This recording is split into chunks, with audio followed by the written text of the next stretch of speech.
এত জানাজা, এত মানুষের বিদায়ী, তারপরেও কি আপনার মৃত্যুর কথা স্মরণ হলো না? অনেক পাষাণ হৃদয়ের মানুষ আপনি, অনেক শক্ত হৃদয়ের মানুষ আপনি, কিভাবে এতটা শক্ত হলেন?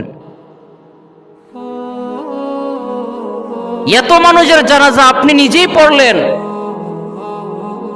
তারপরও আপনি একদিন মসজিদে আসেন না, তারপরও আপনি নামাজে আসেন না।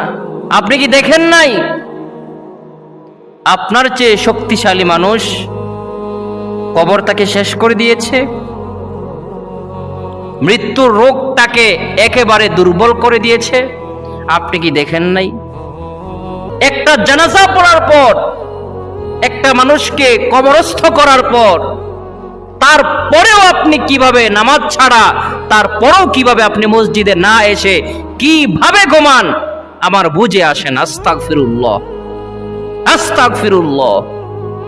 আল্লাহ তাআলা আপনাকে ক্ষমা করুন, আল্লাহ তাআলা আপনাকে সহি বুঝ দান করুন, আল্লাহ তাআলা আপনার মনকে নরম করে দিন, না হয় কোনো উপায় থাকবে না বাঁচার।